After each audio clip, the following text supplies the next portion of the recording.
गाढवाचा वेडेपणा. एका मूर्तिकाराने देवाच्या सुंदर मूर्ती बनवल्या.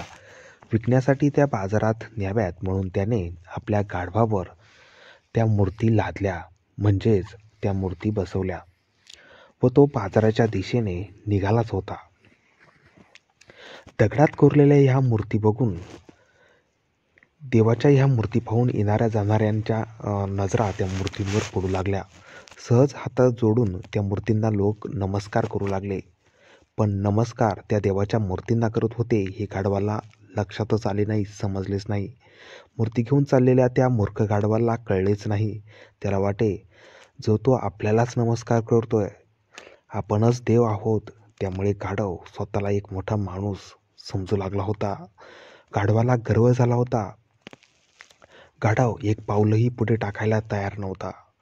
बराच वेळ गाढव पुढे का येत नाही वाट पाहून पाहून दबलेल्या मूर्तिकारांचे लक्ष त्याच्याकडे गेले. गाढव अडकले तरी कुठे, गाढव गेलं तरी कुठं, आणि त्याचा लक्षात आले की हे गाढव एकाच जागेवरतीच थांबले आहे. तेव्हा हातातल्या काठीचा जोरदार फटका मूर्तिकाराने गाढवाला हाणात पुढे ढकलले व मूर्तिकार म्हणाला, प्रत्येक माणूस तुला नमस्कार करतोय, तू कोणी महान आहेस असं वाटून घेऊ नकोस. अरे मूर्खा, लोक नमस्कार त्या मूर्तींना करतायत, तुला नाही. आता चल, नाहीतर आणखीन मार खाशील माझा. प्रेक्षकांनो, गोष्ट संपलेली आहे. तात्पर्य आहे, खोट्या अहंकाराची फजितीची वेळ ही कधीतरी येतच असते.